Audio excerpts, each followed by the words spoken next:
hidup yang lebih bermakna. Malam ini kita akan berbincang-bincang dengan narasumber dan teman-teman di studio. Topiknya malam ini menurut kami menarik, love and forgiveness, cinta kasih dan pengampunan. Sebuah topik mungkin ada teologisnya, tapi lebih banyak hal-hal yang praktikal yang kita alami sebagai manusia dalam relasi kita di keluarga, orang tua dan anak, kakak dan adik, ataupun mungkin juga dalam relasi kita di gereja, ya, dalam tim kerja, dalam kepanitiaan. Seringkali kita juga menemukan sebuah pergumulan antara cinta kasih dan juga pengampunan, antara disakiti dan memberikan ampun dan meminta maaf. Nah, hadir di studio kita bersyukur malam ini Pendeta David Sudarto dari GKI Gunung Sari. Selamat malam Pendeta David. Selamat malam Pak Rahma, rekan-rekan di studio dan para sahabat RPK dimanapun sahabat-sahabat berada. Tuhan memberkati kita semuanya. Nah, percakapan kita juga malam ini nanti akan dipandu oleh dua orang. Rekan saya Pak Jasa Purba. Selamat malam Pak Jasa. Selamat malam Pak Ramayanto. Selamat malam para pendengar Radio Pelita Kasih dimanapun Anda berada. Dan juga rekan saya yang duduk di sebelah saya ini Pak Gom-Gom Manurung. Selamat malam Pak Gom-Gom. Selamat malam Pak Rama, selamat Pak David, Pak Jasa dan juga sahabat RPK dimanapun berada. Ya baik, kalau gitu untuk mempercepat mungkin saya serahkan ke Pak Jasa untuk membuka. Silakan Pak. Baik, para pendengar, kita mencoba mengangkat satu pergumulan berdasarkan suatu percakapan berapa waktu yang lalu. Ada satu riset yang menyimpulkan 70% persoalan-persoalan kehidupan itu ada di ranah keluarga, terutama menyangkut relasi, termasuk di dalamnya tidak bisa memaafkan atau mengampuni, dan juga persoalan-persoalan ekonomi lainnya. Ada beberapa, saya mau mengangkat dua tokoh atau tiga kali ya. Nelson Mandela ketika dia mendekam di penjara selama 27 tahun dan disiksa oleh sipir penjaranya, konon digantung dengan kepala terbalik ke bawah dan juga dikencingi, disiksa dan sebagainya. Lalu ketika dia menjadi presiden Afrika Selatan, hari pertama dia katakan, aku datang kepada engkau untuk memaafkanmu. Demikian percakapan Mandela kepada sipir yang menyiksanya. Lalu ada dua tokoh kontras, Willem dan juga Eva di kamp Auschwitz, yaitu kamp gas konsentrasi ya. Eva dan Miriam adalah karena kembar, pada usia 10 tahun dia selamat karena dia dijadikan kelinci percobaan untuk mencari satu gen. Kalau salah satu dari mereka itu dimasuki beberapa virus, apakah yang satu mengalaminya juga. Akhirnya Eva ini kemudian setelah 10 tahun selesai Perang Dunia Kedua dibebaskan, lalu mengadopsi anak Algojo daripada pembunuh kamp konsentrasi untuk dimaafkan, dan dia katakan bahwa anak ini sangat butuh kasih sayang. Di firman Tuhan juga dikatakan oleh Yesus di Matius, dikatakan kamu tidak saja 7 kali tapi 7 kali 70 kali 7 kali untuk mengampuni ini.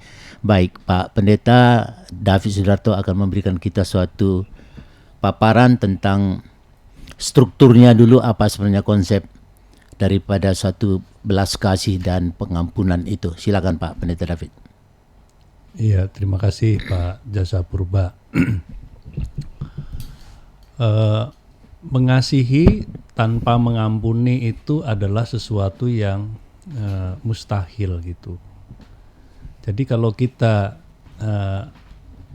hidup sebagai anak-anak Tuhan, sebagai murid Kristus yang hukumnya adalah hukum cinta kasih gitu, maka pengampunan itu adalah keniscayaan gitu. Jadi mengampuni orang lain atau mengampuni siapapun termasuk diri sendiri itu adalah sebuah keniscayaan. Sesuatu yang tidak bisa dipilih, sesuatu yang tidak menuntut kita setuju atau tidak setuju gitu. Tetapi sesuatu yang menjadi keharusan dalam praktik perjalanan kehidupan kita dalam berelasi. Nah, tadi Pak Jasa sempat menyampaikan di awal bahwa ada sekian banyak persoalan, ya, relasi itu ada di dalam keluarga, ya, khususnya kesulitan untuk mengampuni, begitu ya. Barangkali kita bisa memang sedikit membedah kenapa sih mengampuni itu terhadap orang-orang dekat kita itu tidak mudah gitu, atau menjadi persoalan gitu ya. Keluarga-keluarga sulit untuk memulihkan relasinya gitu ya. Orang-orang dekat itu sulit memulihkan relasinya karena sulit mengampuni begitu. Karena barangkali begini, dari sisi struktur sosial kita, biasanya terhadap orang dekat kemungkinan untuk kita melukai itu lebih dekat juga gitu, lebih sering kita melukai orang-orang yang ada di dekat kita. Sama juga sebenarnya kita lebih sering terluka oleh orang-orang dekat kita. Jadi dilukai dan melukai itu di konteks terdekat kita, orang-orang dekat kita itu kemungkinannya itu lebih banyak gitu ya, dibandingkan dengan orang yang jauh dengan kita. Kalau orang jauh dengan kita kan sekali-sekali aja ketemunya, begitu kan, atau di jalan gitu ya. Tetapi insiden itu sering terjadi justru ya dalam relasi kita ketika kita bersama-sama dengan orang-orang dekat kita. Nah, seringnya itu yang menjadi persoalan barangkali. Kan kita mengampuni sekali aja sulit tadi ya. Kan sampai 3 kali, sampai 7 kali, Tuhan Yesus mengatakan enggak, sampai 70 kali, 7 kali. Artinya angka 7 ya, bagi konteks masyarakat Yahudi pada waktu itu adalah angka yang sempurna. Tidak bisa dibatas-batasi, kira-kira begitu. Ya terus menerus, kira-kira gitu. Nah, sementara kapasitas kita sebagai manusia kadang-kadang kita mengukur-ngukur. Ya 3 kali itu udah hebat gitu. Nah, tetapi dalam konteks keluarga, berapa kali kita dilukai? Berapa kali kita melukai? Itu kan sering. Ya, setiap kali kita ketemu ada kemungkinan. Ya, karena kadang-kadang ngomong biasa pun dalam konteks yang berbeda bisa jadi nggak biasa lagi. Loh kok sekarang tersinggung, begitu ya. Padahal kemarin ngomongnya juga sama nadanya, begitu misalnya ya. Tetapi karena situasinya berbeda gitu ya, kita tidak membaca secara peka situasi anggota keluarga kita, menyampaikan sesuatu yang sama, bisa jadi itu dianggap melukai atau menyinggung dan seterusnya. Jadi bisa jadi memang persoalan relasi di mana kegagalan memulihkan relasi karena ada kesulitan untuk mengampuni itu orang-orang dekat terjadi banyak di keluarga karena intensitasnya itu sering gitu loh. Sementara lah kita mengampuni sekali, 2 kali, 3 kali itu menurut kita udah berulang-ulang. Nah, ini berulang-ulang terus sepanjang kita masih bersama ya berulang, ada kemungkinan gitu ya. Dan yang kedua, saya kira terhadap orang-orang yang dekat kita punya ekspektasi kan. Ekspektasi kita itu berarti orang yang justru care dengan kita, membela kita, bersama dengan kita. Lah ini melukai. Jadi kadang-kadang jeda atau jarak antara apa yang kita bayangkan, ekspektasi kita dengan kenyataan itu yang membuat kita sulit. Ya gitu, baik, ya. ditahan dulu Pak Pendeta David. Kita Oke. siapkan waktu dulu dengan studio. Kita akan lanjut setelah satu nih.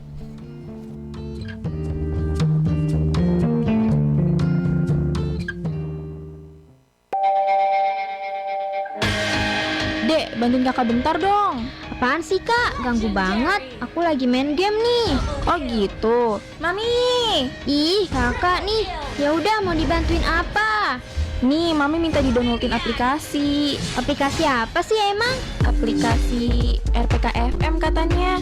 Oh itu mah gampang. Coba sekarang kakak buka HP-nya Mami. Terus ke Google Play Store. Nah kakak ketik deh RPK FM di kolom pencarian. Pakai huruf kapital semua ya. Habis itu tinggal download deh. Udah belum? Sebentar. Oh udah nih bisa. Terus apa lagi? Ya udah, terus buka aplikasinya, klik tanda play. Gampang kan? Oh gitu doang. Makasih ya dek. Mami, Ade main game mulu nih. Kakak. Dengerin RPK FM kapan aja, di mana aja.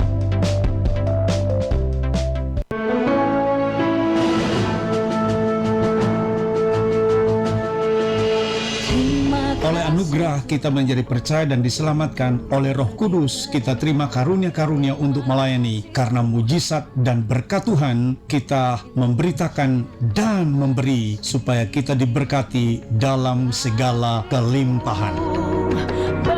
Demikian tadi Pastor Hans Jefferson MA dari pelayanan Kabar Baik. Mari bergabung dalam program Good News Service setiap hari Minggu pukul 21 waktu Indonesia Barat bersama Pastor Hans Jefferson MA. Sekali lagi, setiap hari Minggu pukul 21 waktu Indonesia Barat. Siaran ini juga bisa disimak di audio streaming www.radiopelitakasih.com dan live videonya di akun YouTube RPK FM.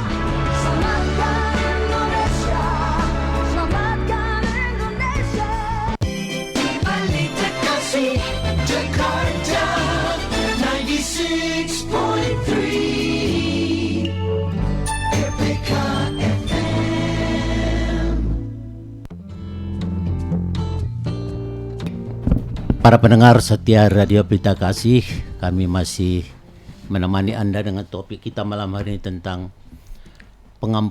kasih dan pengampunan. Tadi dikatakan oleh Pendeta David, secara bangunan itu kasih dan pengampunan itu merupakan suatu keniscayaan yang memang harus satu kesatuan itu. Kita berbicara kasih, maka kita bicara pengampunan, maka tentu landasannya adalah kasih.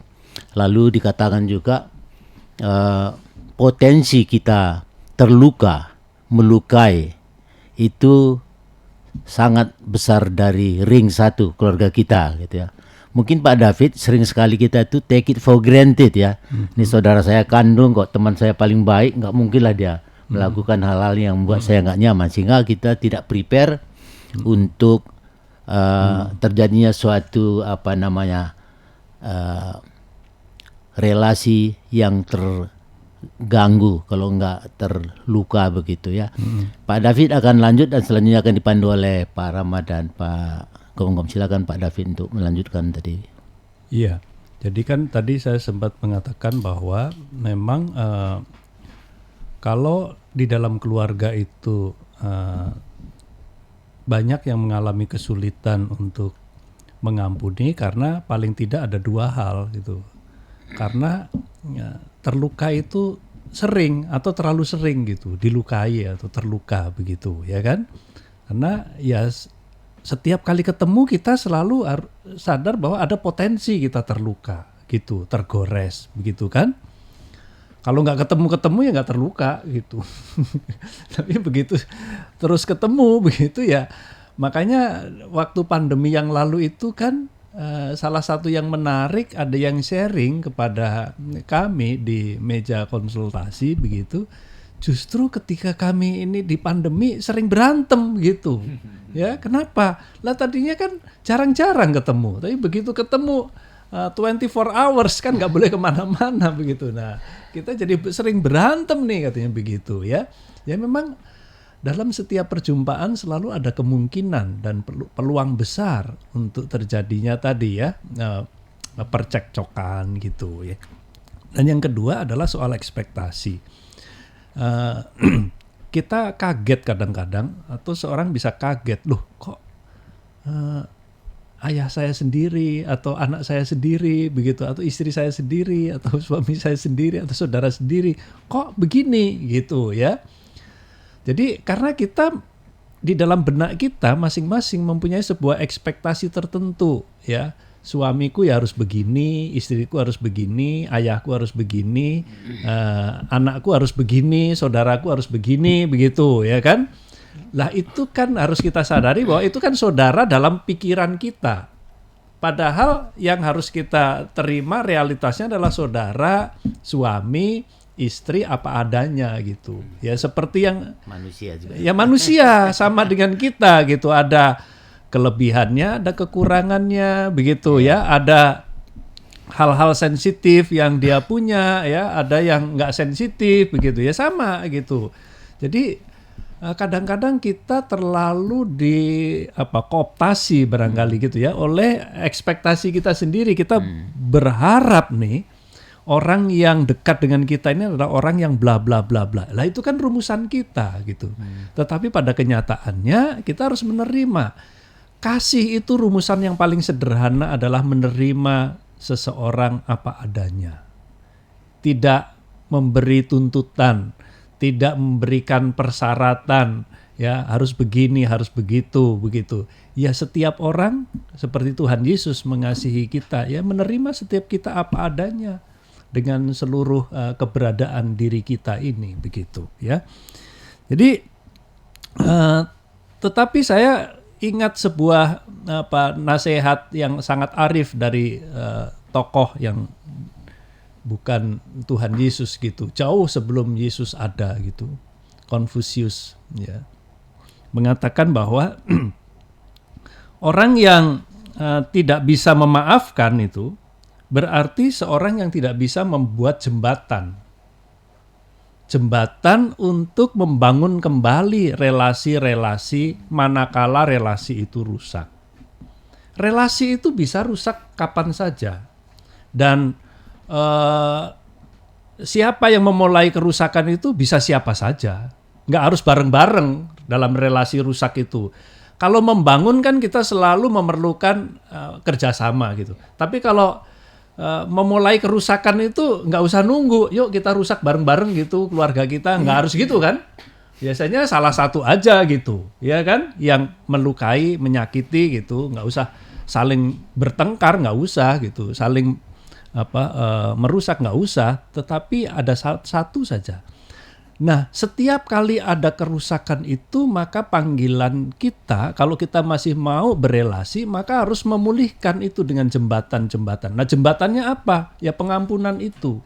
Karena itu menurut Konfusius, orang yang tidak bisa mengampuni sesamanya, orang yang tidak bisa mengampuni orang lain, itu berarti dia telah membiarkan rusaknya jembatan itu dan tidak mau membangunnya kembali gitu. Ya. Baik, saya serahkan ke rekan saya Gom-Gom, Pak. Ini coba dieksploitasi lagi hal-hal yang. Iya. Silakan Pak Gom-Gom. Menarik sekali Pak David pernyataan-pernyataannya. Jadi saya melihat bahwa dalam relasi kita dalam keluarga, memang hari ini kita terluka, besok masih mungkin terluka dan terluka lagi gitu ya. Sehingga memang kita pasti harus selalu siap untuk mengampuni dan juga siap untuk minta maaf gitu.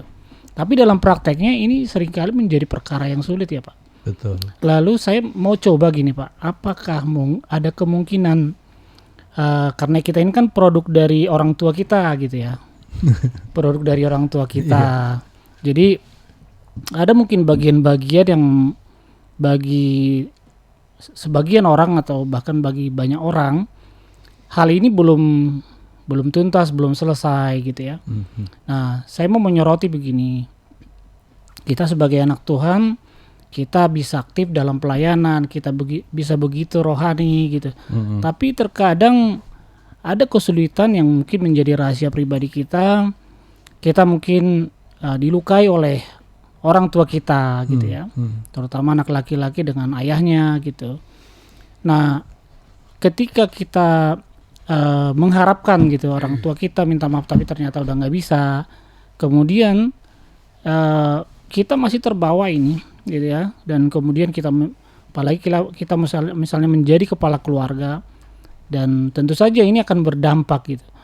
Lalu kira-kira bagaimana Pak ketika seseorang relasinya belum dipulihkan, belum selesai dengan orang tuanya gitu ya, dan dampaknya dalam kehidupan keluarganya ataupun dalam pelayanan itu sendiri gitu.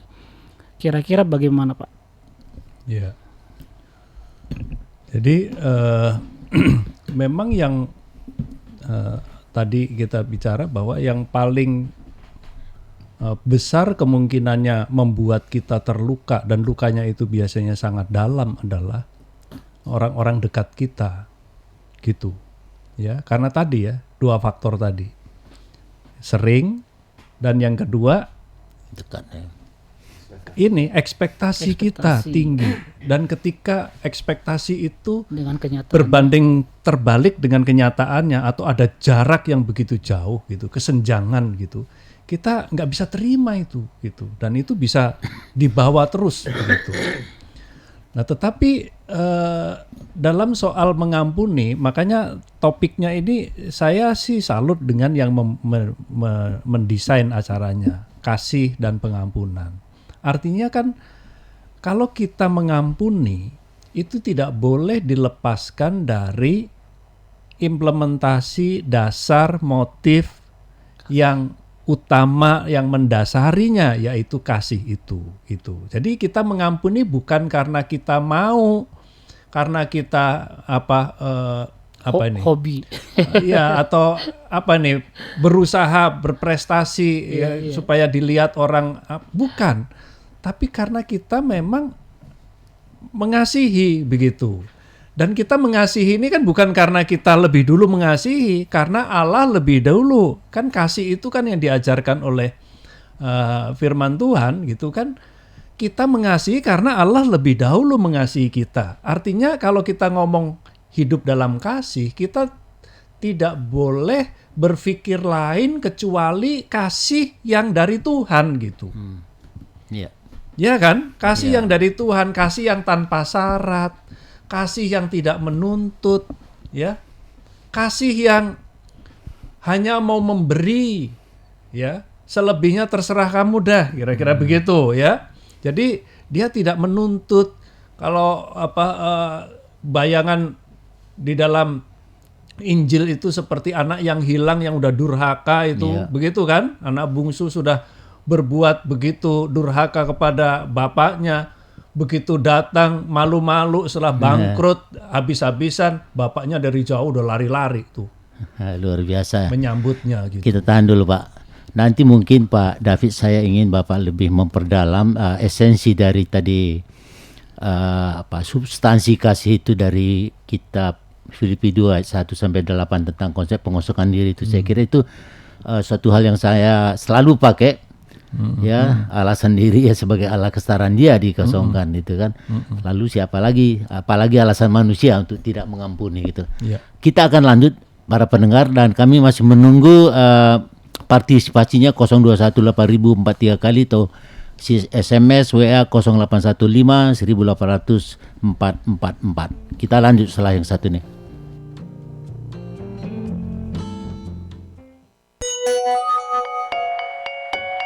Jam di studio kami menunjukkan pukul 21:30 waktu Indonesia Barat.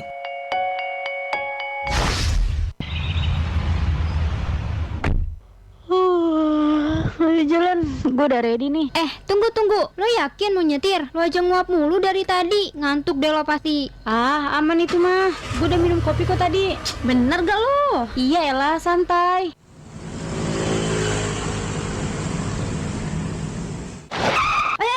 Kan gue udah bilang dari tadi lu tuh ngantuk. Gimana sih Jo? Hampir aja kita nabrak. Udah sini tukeran. Ya ampun, sorry ya gue. Udah sini, gue aja yang nyetir. Berhati-hatilah dalam berkendara. Jangan mengemudi apabila merasa ngantuk. Saat kita merasa lelah, beristirahatlah dan tidak berkendara. Jadilah pengemudi yang patuh dan berkendaralah dengan aman. Iklan layanan masyarakat ini dipersembahkan oleh 96,3 RPK FM Jakarta.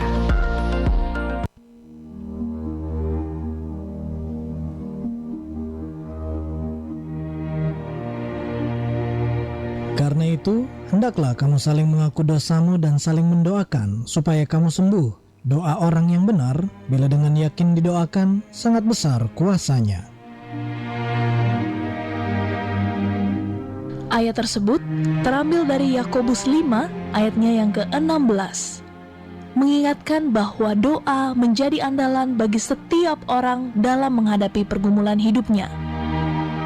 Apabila sahabat RPK ingin didoakan segala bentuk pergumulan hidupnya, mari ikuti program Pray For setiap Senin, Selasa, Rabu, Jumat, Sabtu, dan Minggu pukul 23 waktu Indonesia Barat. Siaran ini juga bisa diikuti via audio streaming di www.radiopelitakasih.com dan live videonya di kanal YouTube RPK FM. Pray For, persembahan STT IKAT program Pasca Sarjana.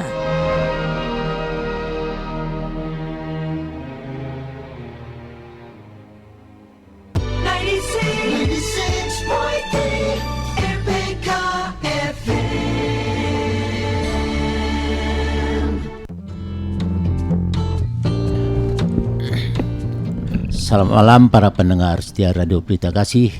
Kami harapkan partisipasi Bapak Ibu Saudara dimanapun berada tentang topik yang kita angkat pada malam ini tentang pengampunan, mengasihi dan pengampunan. Boleh jadikan di ranah-ranah ruang keluarga, ruang tempat kita bekerja, bahkan di gereja boleh jadikan kita merasa pernah terlukai, tersinggung, lalu kemudian kita menutup diri dan sampai sekarang belum clear nih. Jadi saya kira ada satu dulu frasa yang mengatakan bahwa dengan tidak mengampuni itu sama halnya dengan kita menanam racun di hati kita dan pada waktunya kita akan menulis sendiri. Pak David, silakan untuk segmen ketiga, Pak. Iya, jadi kita tadi kan sempat bicara soal kesulitan-kesulitan mengaplikasikan kasih dalam bentuk pengampunan. Padahal kasih tanpa pengampunan ya mustahil gitu, karena kasih dan pengampunan itu adalah sebuah keniscayaan ya, keharusan ya, paket begitu ya. Dan yang berikutnya mengampuni itu memang dasarnya haruslah kasih. Kasih yang seperti apa? Kasih yang telah kita terima dari Tuhan. Begitu. Jadi kita tidak bisa mengampuni karena yang lain-lain gitu. Karena kalau yang lain-lain bisa jadi kita menuntut, ya kan? Datang dulu dong minta maaf. Minta maaf pun mungkin masih kita beri persyaratan lagi. Jangan ngulangin lagi ya. Gitu. Janji nih. Bikin di atas meterai gitu kan. Bilang kalau minta maaf yang tulus. Kalau minta maaf yang tulus, ya kan? Nah, ukuran tulus itu juga yang menentukan siapa gitu kan. Kita jadi seperti kayak Tuhan gitu, bisa ngelihat hati manusia, kok bisa menentukan tulus atau enggak tulus gitu kan. Jadi tetapi balik lagi, Tuhan aja enggak mau, walaupun dia tahu kan. Kalau kita datang kepada Tuhan kan setiap hari Minggu itu kan selalu ada ruang untuk mengaku dosa kan. Iya kan? Emang kita tulus-tulus amat, kadang-kadang juga kagak ya kan. Kalau Tuhan ngomong, gonggom bener nggak itu gitu kan? Kayaknya ini nggak tulus-tulus amat, lalu Tuhan nggak kasih berita anugerah gitu, ya kan? Minggu lalu udah minta ampun yang itu, sekarang ulang lagi. Iya, ulang lagi. Kadang-kadang kan yang kita lakukan ini kan berulang juga kan? Dulu bimbingan pranikah itu saya saya kepada pendeta almarhum Lukito itu. Pak Lukito, ini kok tadi saya datang sini udah minta ampun, terus dalam liturgi kita minta ampun lagi gitu. Jadi rupanya setiap saat rupanya bisa salah kita itu. Betul. Jadi ya tapi itulah cerminan bahwa keagungan Allah kita itu ya bukan semata-mata karena dia bertahta di atas ya di surga ya, atau apapun lah yang mau kita bayangkan bahwa dia itu di atas kita begitu ya. Tetapi keagungan Allah kita itu justru ketika dia itu dari atas rela tuh menempuh jalan turun gitu. Dari surga turun ke bumi. Dari Allah yang adalah roh bersedia menjadi daging, menjadi manusia. Itu kan turun derajat ya. Iya. Ya kan, roh itu kan yang ilahi, yang supranatural, terus kan jadi natural. Gitu kan? Semuanya turun begitu. Bahkan lebih dari itu, ketika dia sudah turun menjadi manusia supaya menjadi sama dengan kita, dia masih merendahkan diri lagi. Yang tadi Pak Jasa mengutip Filipi tadi itu ya. Dia menjadi hamba gitu ya. Mengosongkan diri supaya ia memberi ruang seluas-luasnya. Jadi mengosongkan diri bukan membiarkan dirinya kosong lalu nggak punya apa-apa. Justru memberi ruang seluas-luasnya. Di dalam dirinya, di dalam hatinya adalah orang yang dikasihinya, yaitu kita.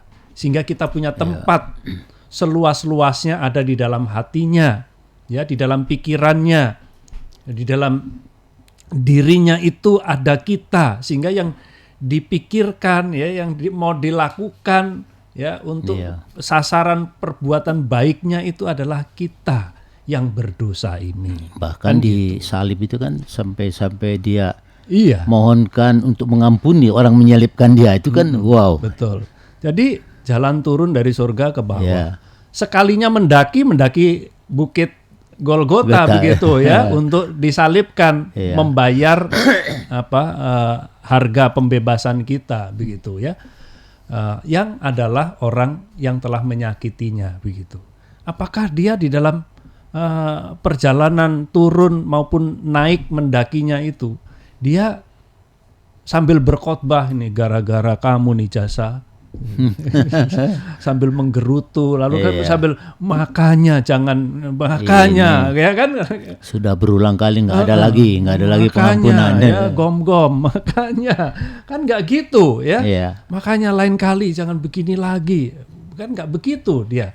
Dia tetap melakukannya dengan setia, ya, tanpa syarat. Nah, kitalah yang kemudian menyaksikan itu semuanya, ya, kebaikan yang tanpa syarat itu, yang membuat kita berubah, ya kan? Kadang-kadang kalau kita yang dituntut-tuntut gitu, ditekan-tekan kan kita malah kesel, ya kan? Anak-anak kita, makanya ya nanti janji ya begini, anak-anak kita malah kadang-kadang ya di depan kita sih takut gitu, tapi di belakangnya sih orang tua kok pamrih gitu kan, misalnya gitu, ya kan? Tapi begitu anak-anak kita barangkali melihat kita tanpa pamrih melihat itu yang membuat di dalam otaknya, di dalam jiwanya, di dalam hatinya selalu terukir begitu mulianya, begitu agungnya, begitu besarnya ayahku, ibuku, ya, orang tuaku, misalnya gitu kan? Jadi keagungan Allah kita itu bukan semata-mata karena dia punya tahta di surga, tetapi karena dia bersedia loh dari tahta itu turun meninggalkan surganya, ya, untuk mengampuni kita, menebus kita tanpa dia menuntut dulu. Ayo kamu datang dulu bertobat nih, baru aku tebus nih. Kan nggak gitu. Dia menebus dulu. Lalu memanggil kita, marilah kepadaku, ya kan gitu, ya. Jadi kasih yang seperti ini yang mestinya menjadi dasar, menjadi motivasi bagi kita kalau kita mau mengimplementasikan bentuknya dalam sebuah pengampunan. Dan inilah yang membuat jembatan. Ketika Yesus mati kemudian tirai bait Allah itu terbelah. Menggambarkan, Injil mengatakan bahwa jurang pemisah antara manusia dan Allah, ya, sudah dilenyapkan. Gitu kan? Manusia dengan Allah sudah diperdamaikan. Ada jembatan yang dibangun oleh salib Kristus. Ya kan gitu kan? Jadi pengampunan itulah yang menjembatani. Karena itu tadi Konfusius jauh sebelum Tuhan Yesus sudah ngomong, orang yang tidak bisa mengampuni sesamanya sesungguhnya adalah orang yang tidak pernah mau membangun jembatan ketika relasi itu rusak, ketika jalan itu rusak dan jembatan itu dibiarkan karena tidak ada pengampunan. Untuk memulihkan relasi ya pengampunan itu. Dan pengampunan itu yang harus dipraktikkan oleh anak-anak Tuhan adalah pengampunan yang dimotori oleh kasih yang kita terima dari Allah yang tanpa syarat, tanpa menuntut, ya, tanpa membuat klasifikasi atau bahkan penghakiman, bahkan kasih yang lebih dulu mau berinisiatif, kasih yang merangkul, mau memulihkan. Ketika orang yang bersalah barangkali takut untuk bertemu, didatangi, dirangkul, nggak apa-apa. Aku memaafkan kamu. Atau tanpa kata-kata, rangkulan itu barangkali sudah memulihkan relasi itu sendiri. Begitu, ya. Itu seperti Nelson Mandela kan, ketakutan banget tuh sipirnya didatengin. Jangan takut, saya memaafkan kamu. Iya. Pak David, kadang-kadang kan begini Pak, kemanusiaan kita sebenarnya berharap ekspektasi tadi itu agar dimaafkan itu maunya dia berubah gitu ya. Sehingga pada kesalahan kedua, ketiga itu pada titik tertentu mungkin seseorang nggak bisa lagi memaafkan karena berulang kali. Pandangan Bapak mengenai ini, bagaimana kita sebenarnya agar kita berdamai dengan diri kita, berdamai dengan hal-hal yang tidak pas pun dalam kehidupan kita dalam konteks mengasihi dan memaafkan tadi itu. Iya. Jadi kalau kita memaafkan atau kalau kita mengampuni, yang pertama-tama harus kita sadari adalah yang perlu itu kita sebenarnya. Ketika kita terluka, kita perlu disembuhkan. Dan kita tidak pernah bisa berharap orang lain yang menyembuhkan kita. Kalau ada orang lain yang menyembuhkan kita, syukur. Tapi jangan nunggu orang lain untuk menyembuhkan kita terhadap luka-luka kita. Kitalah. Sebab kita telah diberi modal besar oleh Tuhan dengan kematiannya, dengan jalan turun yang dia rela tempuh, dengan dia terus menerima kita selalu dan selalu, berulang dan berulang, ya kan? Kapan kita datang, Tuhan memang pernah ngomong stop ya, aku udah capek, gitu. Kan enggak, ya kan? Liturgi kita masih tetap sama. Ya kan, pengakuan dosa, dan setelah pengakuan dosa selalu ada berita anugerah. Tidak ada pengakuan dosa tanpa berita anugerah. Itu mau mengatakan bahwa Allah kita akan selalu menerima setiap kita. Kasih yang seperti itu yang sudah kita terima, yang telah memulihkan kita, yang menjadi modal untuk kita memiliki power ini untuk memulihkan diri kita gitu. Jadi kalau kita dilukai, nggak usah nunggu orang lain datang minta maaf gitu. Kita yang harus memaafkan, mengampuni supaya luka kita sembuh. Sebab orang yang menyimpan kesalahan orang lain tidak akan pernah menikmati damai sejahtera. Seperti menyimpan duri di dalam hatinya. Bayangin, kita kalau ketusuk duri itu ya, terus durinya masih di dalam, terus kesenggol dikit nih, waduh sakit kayak gitu kan, sengkring gitu. Nah kayak gitulah orang yang menyimpan kesalahan orang lain, ya, dia nggak bisa kesenggol sedikit pun, gitu. Dia akan kesenggol dikit ya udah nih jadi begitu, karena dirinya ada duri di dalam hatinya, ada duri di dalam jiwanya. Yang siap ya dengan kesenggol sedikit, nggak usah banyak-banyak, dia bisa berontak dan merasa begitu terluka kembali begitu ya. Kita tahan dulu Pak Pendeta David, kita akan memasuki segmen terakhir setelah kita menyelesaikan waktu di studio setelah yang satu ini.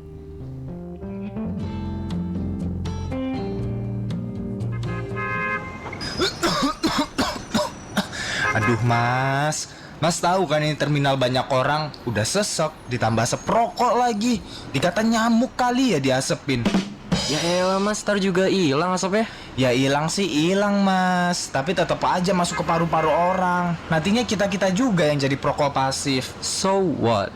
Ya bahayalah Mas. Mas tahu gak sih kalau perokok pasif itu sama bahayanya dengan perokok aktif. Dan dengan kata lain, Mas juga berperan ngebunuh mereka. Yaudah deh, gue matiin rokoknya. Nah, gitu dong. Tapi buangnya yang bener juga. Jangan yang lain yang lu buang. Hah? Maksudnya apaan? Ya buang perasaan lama ke mantan lu.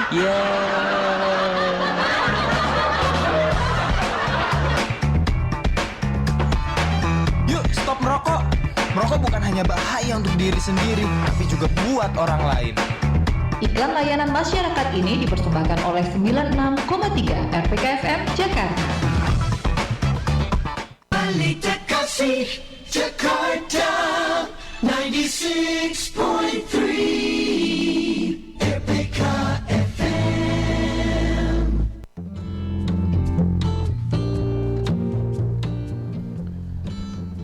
Baik, kembali lagi sahabat RPK, perbincangan kita dengan Pak David. Pak David, begitu banyak ya masukan-masukan yang sangat bagus gitu ya tentang mengasihi itu sepaket dengan mengampuni gitu ya.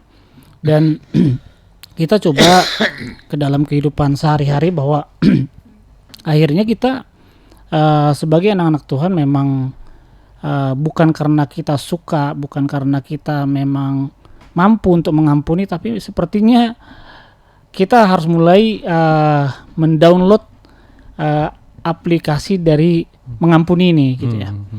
Tapi kita masih sering menemukan ya dalam bahkan di dunia pelayanan pun gitu ya, dalam hal-hal yang sangat biasa-biasa orang masih bermasalah gitu dalam hal melepaskan pengampunan. Mungkin kita perlu ada suatu kesadaran, suatu tekad, suatu inisiatif yang seperti yang Yesus teladankan bahwa mengampuni itu harus datang dari diri kita sendiri. Perlu suatu alasan kuat bagi kita gitu ya. Kenapa kita harus mengampuni, dan selain menyembuhkan diri kita sendiri, kita perlu menyadari bahwa pastinya di sisi lain Tuhan disenangkan gitu ya. Karena kita melakukan sesuatu yang sebenarnya kita tidak senang. Betul. Gitu ya. Nah, bagaimana kita membangun kesadaran ini dan kita ingin dampaknya dalam pelayanan kita, dalam keluarga kita sendiri gitu ya. Terutama kita sebagai orang tua akan menjadi teladan buat anak-anak kita. Dalam membangun kesadaran ini kita akan memulai dari mana Pak, dan tentunya kita perlu konsistensi gitu ya. Tapi kita perlu suatu tekad gitu bagaimana kita harus memulainya. Silakan Pak David. Ya, ada lagu bagus yang dibuat oleh saya lupa tuh seorang yang bagus, komponis, ku mulai dari diri sendiri. Oh, yes. Itu kan? Ya kan? Jadi kadang-kadang kita kan untuk sesuatu yang baik, untuk sebuah perubahan, kadang-kadang kita berharap lingkungan mensupport, kondisi mendukung, begitu kan?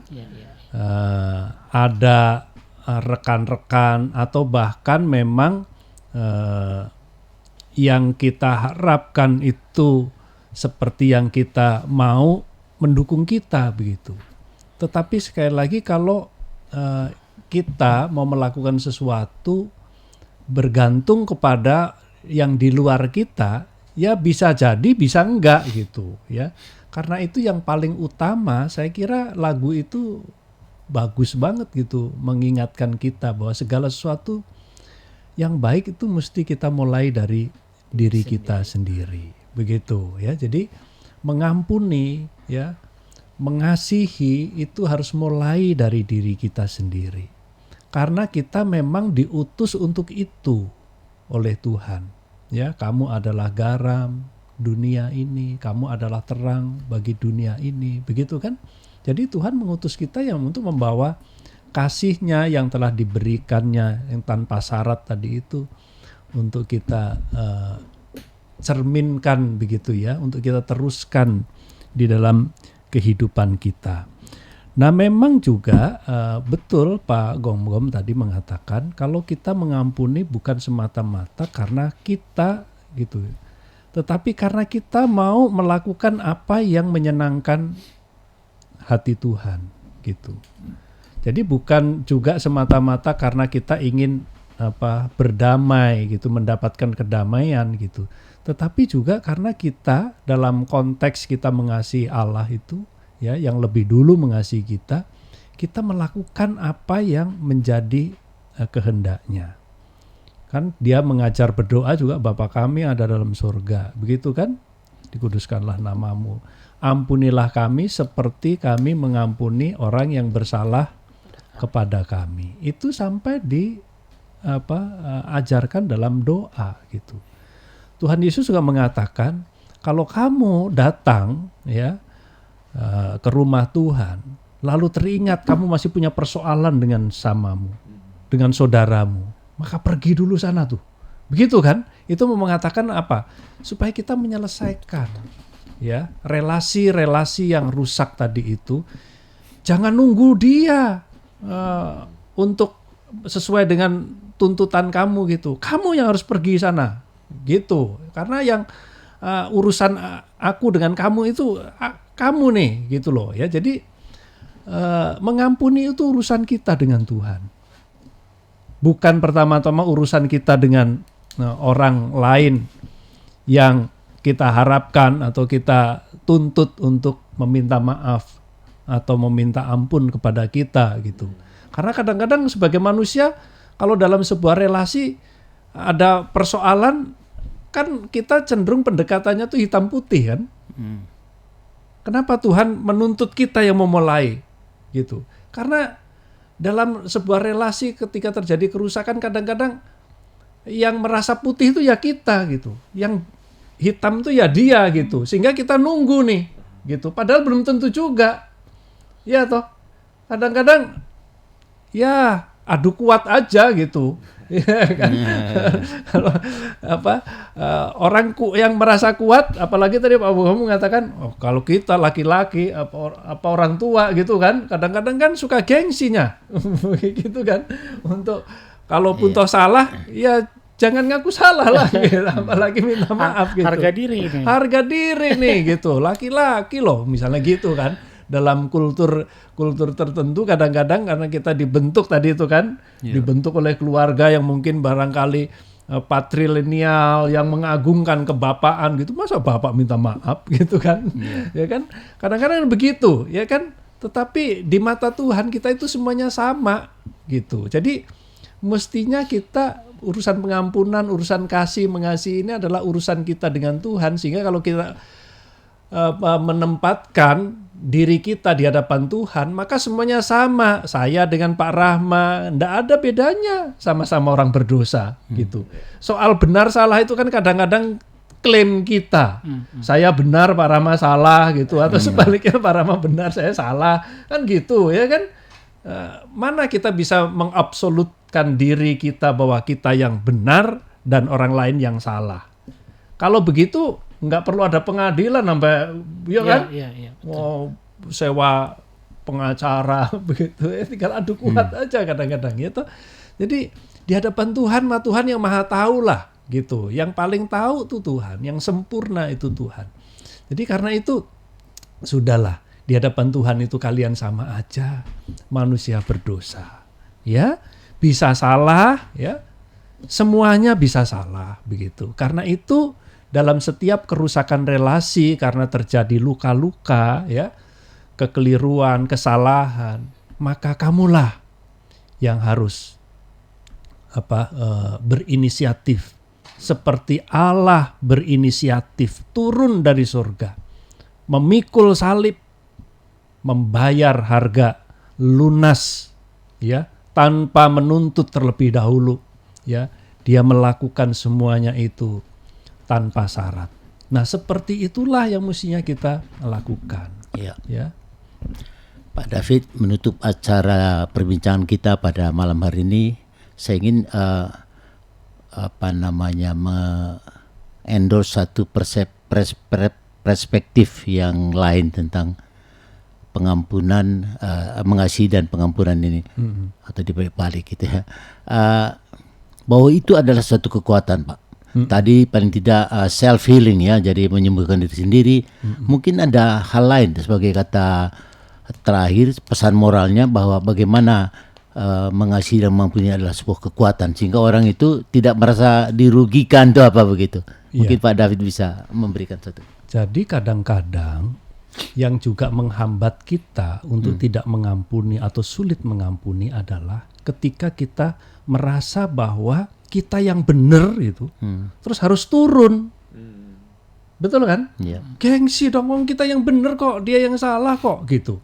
Padahal dalam perspektif Tuhan bisa jadi loh kamu itu emang kamu 100% benar. Kan enggak juga gitu loh ya. Tetapi juga yang harus kita sadari bahwa Allah aja mau turun gitu. Yang absolut benar gitu loh. Kita bisa menemukan kesalahan Tuhan. Kan enggak mungkin kan? Enggak mungkin. Itu aja Tuhan mau turun gitu.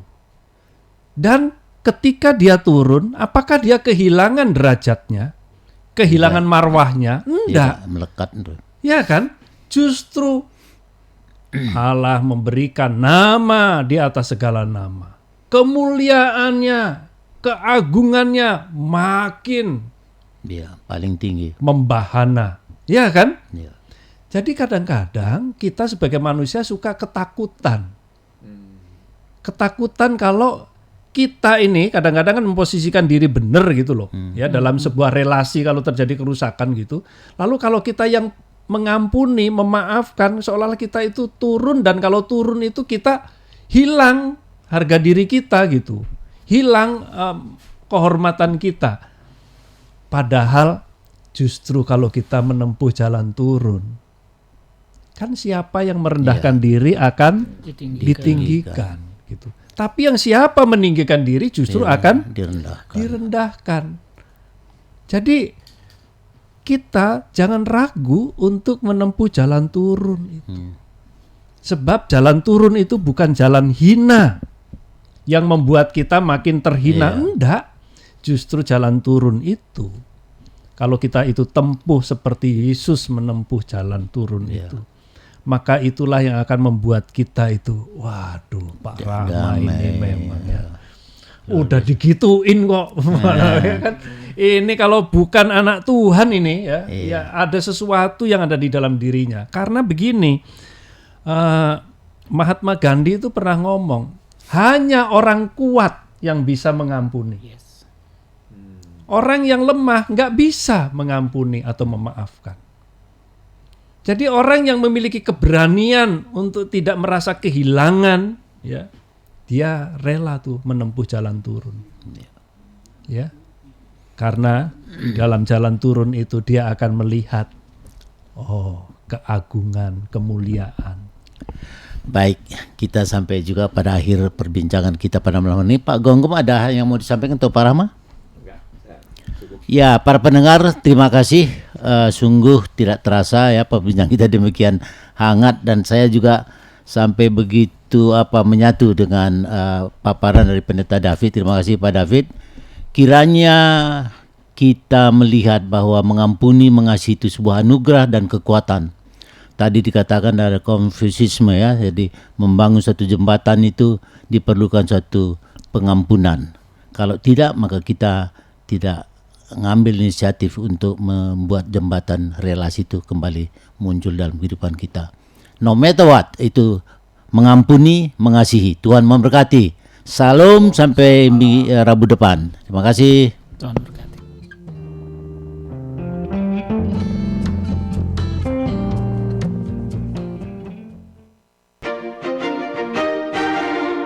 Demikian tadi program Sekata, persembahan GKI Gunung Sahari. Kiranya program ini memberkati kita semua.